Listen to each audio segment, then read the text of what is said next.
계속해서 나오는 이야기인데 계시록의 모든 재앙들, 다시 말하면 크게 나왔던 재앙이 일곱 인재앙, 일곱 나팔재앙, 이제 16장부터 나오는 일곱 대접재앙, 이 세 큰 재앙이 나왔습니다. 이 재앙들은 어떤 특정한 시기에 특정한 기간에 일어나는 재앙이 아니라고 했습니다.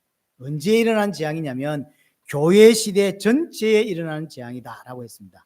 그럼 교회 시대가 언제냐? 예수님이 오시고 재림하시는 그 사이, 이걸 교회 시대 또는 종말 시대라고 이제 부릅니다. 그러니까 예수님이 이 땅에 오시고 다시 오시는 그 사이 일어날 그 기간에 일어날 재앙이 지금 7가지 이 재앙들로 나타나고 있는 것이죠. 이 말은 무슨 말이냐면 지금까지 우리가 설명하고 있는 이 재앙이 일어나고 있고 앞으로도 계속 주님 오실 때까지 일어난다는 거죠. 그래서 어떤 특정한 기간에 일어나는 재앙이 아니에요. 그래서 세대주의자들이나 이상한 이단에서는 이 재앙은 누구를 말하는 거고 이 재앙은 어떤 시대의 사건이다 이렇게 주장하는데 잘못된 주장이라는 사실이죠. 그래서 계시록의 어떤 사건을 특정한 시대 어떤 인물 이렇게 말하는 것이 아님을 기억하셔야 되고요. 우리가 보고 있는 이 재앙들 지금도 일어나고 있다라고 하는 것을 아시면 좋겠습니다. 자, 오늘 지난주에도 말씀드렸듯이 일곱 재앙에 대한 서론이죠. 16장이 읽어보시면 알겠지만 일곱 대접 재앙이에요. 이 일곱 대접 재앙의 서론으로서 15장 1절이 나왔었고요. 5절부터 8절이 서론에 나온 이야기입니다. 자, 5절 보시면 또 이 일 후에 내가 보니 하늘에 정거장막의 성전이 열리며 라고 했죠. 이게 조금 번역에 우리가 오해를 살 수 있도록 해놨는데요. 정거장막의 성전인데 어자가 곧이 났습니다. 이게 정거장막 곧 성전, 동격이에요. 원어에는 이게 구별이 되어 있어요. 정거장막 이꼴 곧 성전이라고 표현되어야 되는데 한국 성경은 약간 오해되게끔 이렇게 되어 있습니다. 자, 정거장막이 어디에서 나온 거냐면 이스라엘 백성이 출애굽에서 시내산에 도착을 합니다. 시내산에 도착해서 율법을 받고 우리가 오전 예배에서 보고 있던 이제 성막을 만들게 되죠. 그 만들 때 출애굽기 25장에 보면 하나님께서 내가 너희들 중에 거할 성소를 만들어라라고 해요. 그리고는 뭐라고 이야기하냐면 하늘에 있는 성소의 모양을 따라 성막을 만들게 돼요.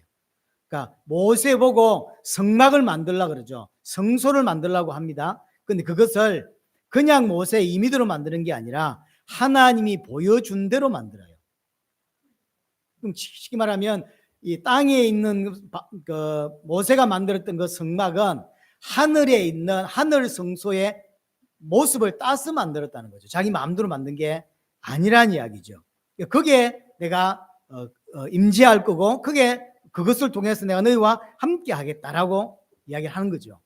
정거장막이라는 단어가 구체적으로 어디에 나오냐면 민수기 17장을 보겠습니다. 민수기 17장에 보시면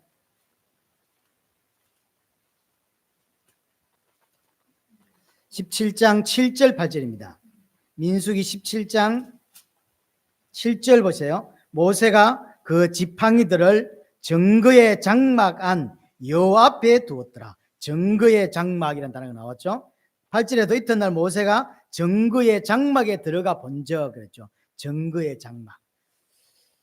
이 정거의 장막이라는 표현을 쓰고 있습니다. 모세가 시내산에서 하나님의 말씀을 받았죠. 그걸 두 돌판이라고 표현을 합니다. 이 두 돌판을 다른 말로 언약의 정거판이라고 하죠. 이 언약의 정거판을 어디에 두냐면 언약궤 안에 둬요. 그래서 언약궤를 다른 말로 법궤, 또 다른 말로는 정거궤라고 해요. 정거장막이라는 표현이 여기서 나온 거예요. 다른 말로는 성전입니다. 그냥 지성소예요. 지성소인데 그걸 정거장막이라고 표현하는 거죠. 왜냐? 언약의 정거판이니까. 그것을 정거궤라고 표현하잖아요. 그래서 언약궤가 장막 안에 있습니다. 정확하게는 지성소 안에 있죠. 우리가 출애굽기에서 성막에 대한 걸 오랫동안 공부했거든요. 그걸 한번 그려보세요. 그럼 이제 언약궤가 있고 언약궤 안에 돌판이 있고 그 언약궤 위에 뭐가 있죠? 천사의 모형을 한 천사의 모형이 있죠. 그 천사의 모형 두 천사가 이렇게 마주보고 있습니다. 두 천사가 마주보고 있는 요 사이에 하나님이 임재하세요. 그걸 시온소 또는 시온자라고 하죠. 언약궤 위에 임한다고. 그걸 정거장막이라고 해요. 하나님이 정거를 주신 하나님의 언약이 들어있는 언약궤 위에 하나님이 임재하신다 그래서 정거장막이라고 이야기를 하는 거예요. 하나님이 임재하시는 것. 근데 이제 이걸 신천지에서 가장 많이 쓰죠. 정거장막 성전. 틀린 말이에요. 신천지에 쓰는 정거장막이란 말은 이제 신천지의 그 이만인가 하는 양반이 하늘을 갔대요. 그래서 진짜 하늘 성전을 봤대요. 이거 진짜 보고 계시록을 풀었다는 거예요. 그러니까 자기 말고는 계시록을 온전히 풀 자가 없다는 거예요. 왜냐하면 지가 진짜 하늘을 봤으니까. 진짜 하늘 성전을 봤다는 거죠. 보고 이제 계시록을 딱 이해가 된 거예요. 이해되니까 푸는 거예요. 그래서 기독교에서 푸는 계시록은 다 잘못됐다라고 이야기하거든요. 왜냐하면 지만 봤거든요. 그래서 정거장막 성전이라고 그래요. 이 말 자체가 얘란다. 이만희 씨가 초등학교를 안 나왔던가 그래요. 그 사람이 설교 안 들어보셨으면 설교를 들어보면 제가 원래 가방끈이 좀 짧아요. 그런데 초등학교를 안 나왔어요. 그래서 이 정거장막이라는 단어를 틀리게 쓰고 있어요. 왜 정거장막이라고 쓰냐면 하늘에서 받고 그 정거를 자기가 정언한다는 의미에서 정거장막이에요. 성경에서는 그 의미가 아닙니다. 정언하고 증거한다 해서 증거장막이 아니라 언약궤 같은 그 판을 증거판이라고 하잖아요. 증거궤라고 한다고. 그 증거예요. 그 증거 위에 하나님이 임재하신다라고 해서 증거장막 곧 성전이라고 표현하는데 이 친구는 초등학교를 안 나와보니까 이런 걸 한국식으로 그냥 해석을 한 거죠. 일단 초등학교를 좀 나와야 돼요, 사실은. 그래야 이걸 알아들을 수 있는데 이상한 귀신이 보여준 걸 봐놓으니까 자기가 막 푸니까 기독교인들이 목사들이 푸는 건 다 엉터리라는데 자기가 엉터리인지를 모르는 거죠.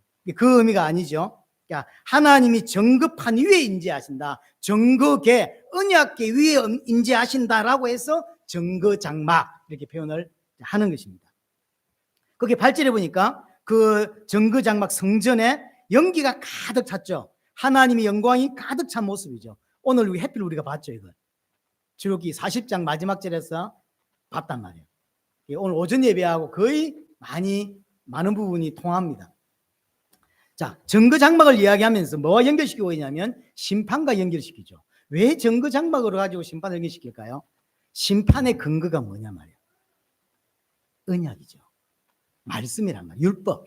하나님이 주셨던 그 언약궤 안에 들었던 그 율법이 그 심판의 근거예요. 그냥 하나님이 자기 마음대로 기분 나쁘다고 닌 지옥 가, 기분 좋아하고 니는 천국 가, 이렇게 하는 게 아니란 말이에요. 말씀의 근거에서, 언약의 근거에서, 율법의 근거에서 심판하신다고. 그래서 심판을 지금 언약궤와 연결시키고 있고, 모세가 받았던 그 돌판, 그 언약궤와 그 언약 돌판과 연결시키고 이제 있는 거죠. 정거장막은 두 가지를 다 포함해요. 하나님의 임재를 설명하고 또한 하나님의 심판을 설명하죠. 복음이 마찬가지죠. 구원이 마찬가지고, 구원이라고 하는 게 하나님 만나는 복된 소식이지만 반대로 하나님을 인정하지 않으면 심판이 되는 거죠. 우리에게나 복이고 우리에게나 구원이지 이걸 받아들이지 않는 사람은 심판일 수밖에 없는 거죠. 그래서 동전의 양면하고 똑같습니다. 이 성전이 한쪽은 복된 소식일 것이고 한쪽은 심판의 소식일 수밖에 없는 거죠. 그래서 하나님의 임재와 심판을 다 동시에 설명해주고 있습니다. 이 정거장막의 실체가 누구냐? 예수 그리스도입니다.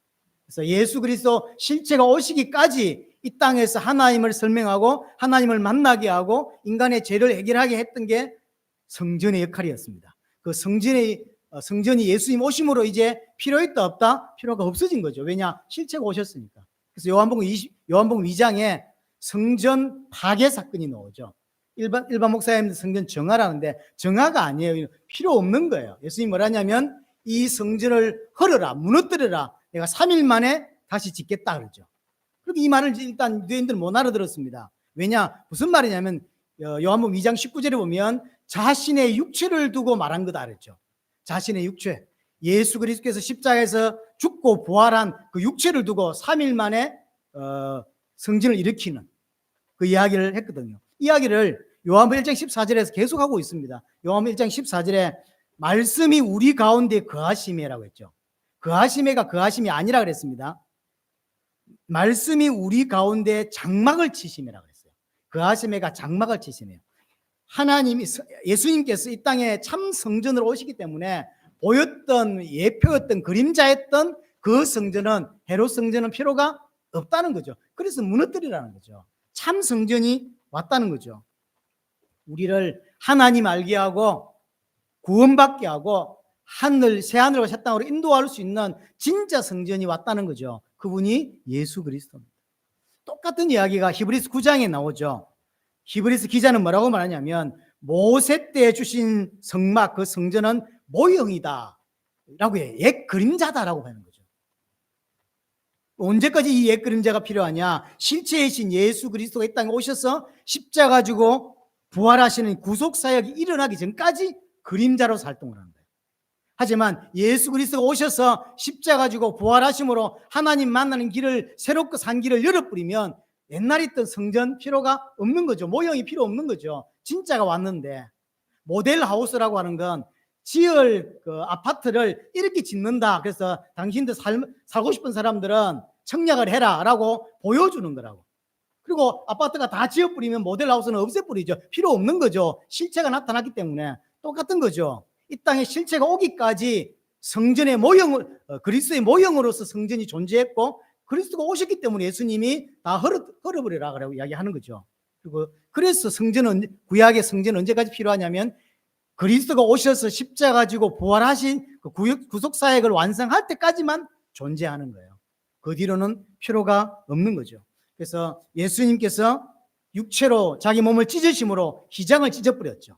하나님 만날 수 있는 길을 확실하게 연 거죠. 히브리서 10장 19절 20절. 예수의 피를 힘입어 성소에 들어갈 담력을 얻게 되었다. 옛날에는 못 들어갑니다. 옛날에 지성소에 들어가면 벌벌 떤다고요. 함부로 못 들어갑니다. 그 해 뽑힌 대제사장이라 할지라도 이 죄 해결이 안 되면 죽는단 말이에요. 그러니 뜰 수밖에 없어요. 하지만 참 성전의 실제 되신 예수 그리스도께서 자기 몸을 통해서 그걸 찢어버렸다는 거예요. 그래서 그 상징적으로 휘장을 찢어버린 거예요. 통과할 수 있게 되었다는 거죠. 하나님 만날 수 있는 길이 열렸다. 그래서 그 길은 휘장 가운데로 열어놓으신 새롭고 산 길이다라고 우리에게 말해주고 있는 거죠.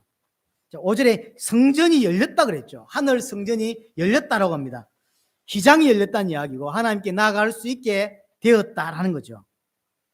하늘에 있는 증거 장막이 열린 거예요. 어떻게 열렸냐?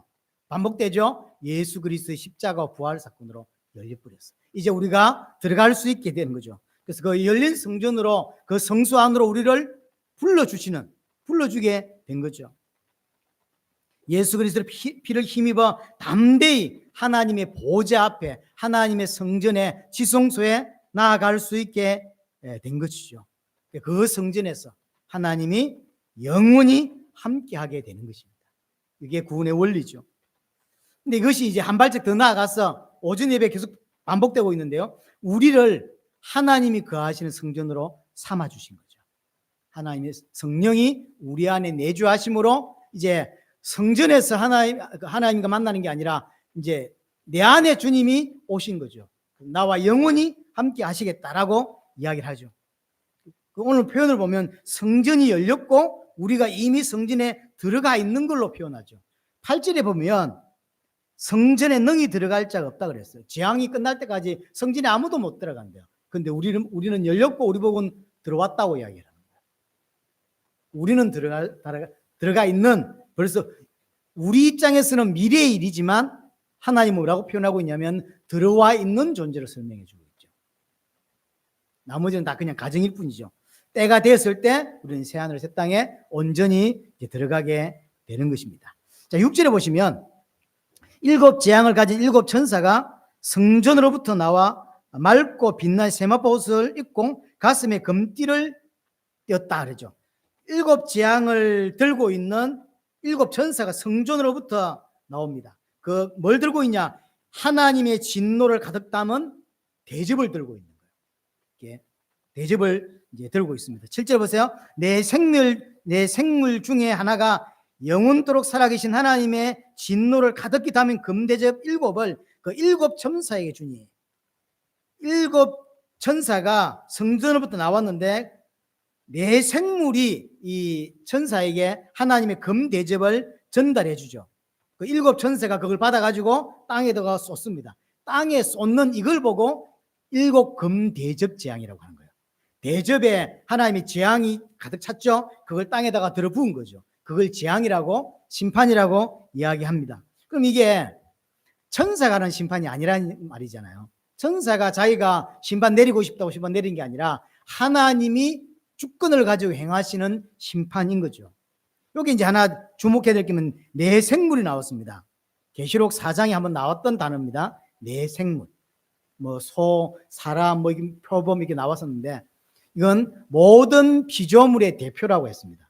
모든 피조물의 대표가 하나님의 성전 앞에 있었고 그 옆에 24장로가 있었고 기억납니까? 오래돼 기억이 안 나죠? 한번 찾아보세요. 요한계시록 4장 이 설명을 제가 상세하긴 안 했지만 이 설명을 한번 했습니다. 하나님의 보좌 앞인 내 생물이었고 이 내 생물은 피조물의 대표였습니다. 이 내 생물이 뭘 하고 있었죠? 금대접을 들고 있었다니까요. 오늘 본문에 있는 금대접을. 그 금대접에 뭐가 담겨 있었습니까? 성도들의 기도가 담겨 있었죠.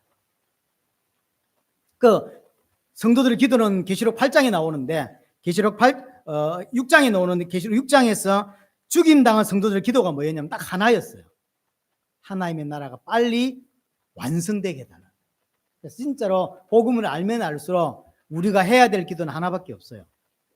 하나님이 계획하신 하나님의 나라의 완성. 그 완성은 주의 재림으로 끝이 나는 거예요. 딴 거 없어요. 이게 성도들의 기도였고요. 그 기도에 하나님이 응답으로 천사를 보내서 그 대접에다가 제단불에 금 향로를 담아서 땅에 쏟았다 그러죠. 그게 심판입니다. 다시 말해서 성도들의 기도 응답으로 온 것이 하나님의 심판이라는 걸 아셔야 돼요. 지금 이 하나님의 심판은 교회 시대 전체에 일어난 사건이고 재앙이고 심판인데 그 심판은 성도들의 기도의 응답으로 오는 거예요. 이게 중요하죠. 여러분들이 육신적인 기도나 이런 필요한 기도들을 많이 하는데 하나님 응답하실 때도 있고 안 하실 때도 있고 대부분 많이 안 하십니다. 왜냐하면 하나님이 원하는 건 하나예요. 온전한 복음을 알고 하나님을 온전히 인정하고 그래서 하나님이 행하시는 계획이 완벽하다는 걸 인정하기 때문에 다른 기도가 필요 없다. 그래서 오직 하나님 나라가 빨리 완성되기를 원합니다라고 하늘에 있는 벌써 하늘에 가 있는 성도들의 기도는 하나밖에 없던 거죠. 우리는 모르기 때문에 이 기도 저 기도 많이 하지만 진짜 기도는 그거밖에 없는 거예요. 사실. 그래서 여러분들이 믿음이 생기면 생길수록 할 수 있는 기도는 갈라디아 2장 27밖에 없어요. 온전히 하나님 인정하고 나는 죽고 하나님은 주인으로 섬기는 이 사람들의 기도 응답으로 이 땅의 심판들이 일어나는 거죠. 그 심판, 요한이 본 마지막 심판이 7 대접 이제 심판인 거죠. 그래서 천사는 하나님의 진노의 심판을 대행하고 있고 이제 다음 주부터 보겠지만 금 대접을 땅에 갖다 쏟아붓죠. 이게 재앙의 모습으로 드러납니다. 그럼 언제 대접이 쏟아집니까? 금방 답이 나오죠. 교회 시대 전체에. 이게 마지막 어떤 시대에 일어난 일이 아니라니까요. 2050년에 일어날 일이 아니라 교회 시대 전체에 일어나는 일이에요. 교회 시대 전체에 하나님의 재앙이 금대접에 담기던 재앙이 쏟아지고 있는 거죠. 지금도 쏟아지고 있다는 거죠. 성도들의 기도 응답으로 오는 것이 심판입니다. 세상은 지금 심판받고 있습니다. 그렇죠. 때가 되면 완전히 멸해지는 날이 올 것입니다. 성경은 심판을 지난번에 한번 살펴봤는데요. 포도주 잔을 마시는 것을 심판으로 자꾸 하나님은 설명을 하세요. 하나님이 진노의 포도주 잔을 들고 있고 그 포도주 잔을 마시게 하겠다라고 이야기하죠. 이게 심판을 의미하는 거죠. 우리 계시록 14장 10절에도 하나님의 진노의 포도주를 마시리니라고 했죠. 나왔습니다. 계시록 14장 8절에도 그 포도주를 누가 먹이냐면 바벨론이 먹여요. 바벨론은 누구죠? 사탄이죠. 아모스 6장 6절에 보면 멸망할 이스라엘을 대접으로 포도주를 마신 자다 이렇게 표현해요. 멸망받은 이스라엘을 포도주를 마신 자 이렇게 표현을 하거든요.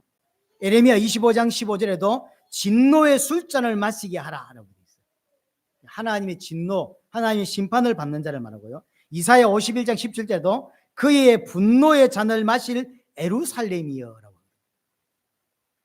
하나님께서 심판하시는 어떤 모습을 이 땅에서 포도주를 마시고 취해서 망하는 모습으로 설명을 하는 거죠. 이 모든 재앙, 인재앙, 나팔재앙, 대접재앙은 하나님이 행하시는 심판이고 재앙입니다. 하지만 여러분들 아셔야 될 게 뭐냐면 그 하나님의 재앙과 심판이 현실에서는 어떻게 나타나냐 말이에요. 진짜 불이 하늘에서 막 내려올까요?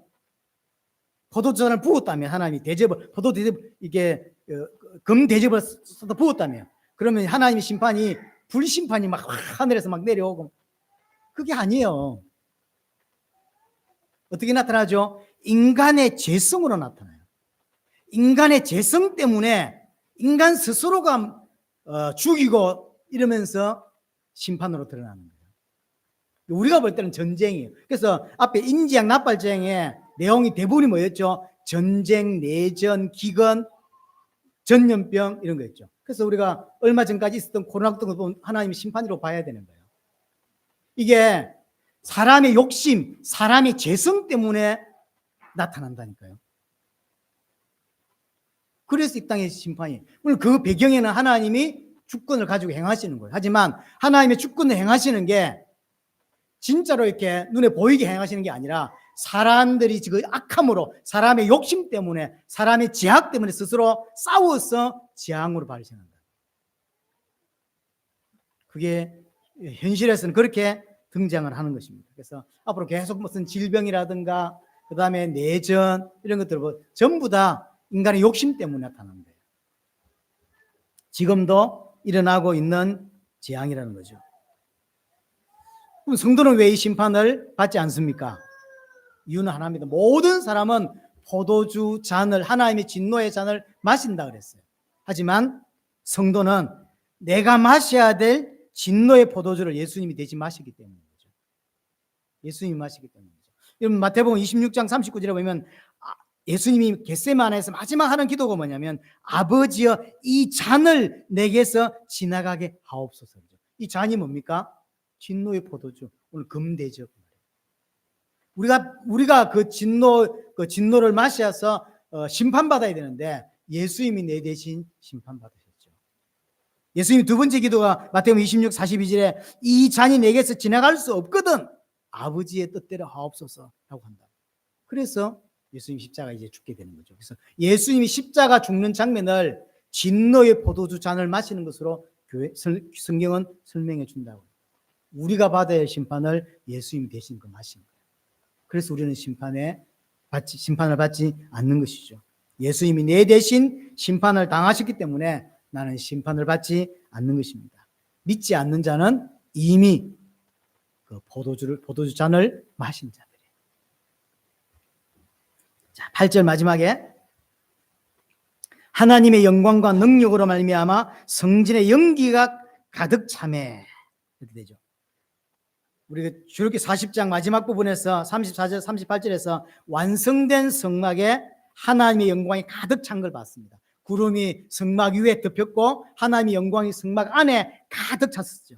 이 장면은 모세가 만든 이 성막에만 있는 게 아니라 나중에 이제 가나안 도착해가지고 정복 전쟁을 마무리하게 되죠. 그때가 다윗 시대고 성전을 짓게 되는 게 솔로몬 시대입니다. 솔로몬이 성전을 다 짓고 성경을 잘 보면 뭐라고 표현되어 있냐면 그 솔로몬 성전 안에 연기와 구름이 가득했다라고 되어 있어요. 같은 표현이에요. 모세가 성막을 완성하니까 막바로 하나님의 영광과 그 구름이 가득 찼죠. 모세도 들어갈 수 없을 만큼 가득 찼다고. 그것이 솔로몬 성전을 그대로 재현돼요. 하나님이 여기에 임재하셨다는 의미인 거죠. 우리와 함께하고 있다라는 의미인 거죠. 근데 7 재앙이 완전히 끝나기 전까지 성전에 들어갈 자가 아무도 없다 그랬죠. 7 재앙이라고 하는 것은 7 재앙이랑 7은 완전수입니다.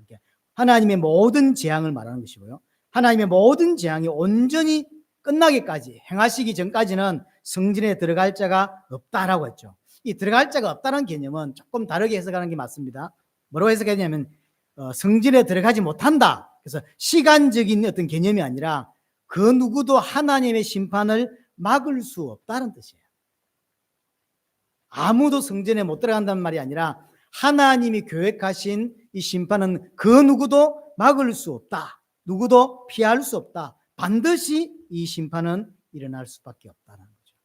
우리가 이제 브라질 가고 베네수엘라 가야 되는 이유가 뭐냐면 올바른 복음을 전하기 위한 거죠.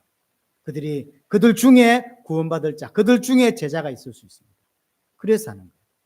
그래서 하나님께서 이 땅에 구원하시기로 작정한 자들을 다 건져내는 그 일을 완성하시기 위해서 우리를 보내는 거죠. 그래서 하나님의 심판은 아무도 막을 수 없습니다. 언제 이 재앙이 일어나냐? 예수님이 이 땅에서 초림 오시고 재림 오게 그 사이에 모든 전시대의 이 재앙은 반드시 성취된다는 것을 설명하고 있는 거죠. 아까 설명했을 그 심판의 근거가 율법이에요. 그래서 증거장막이라는 단어를 쓰게 된 것입니다.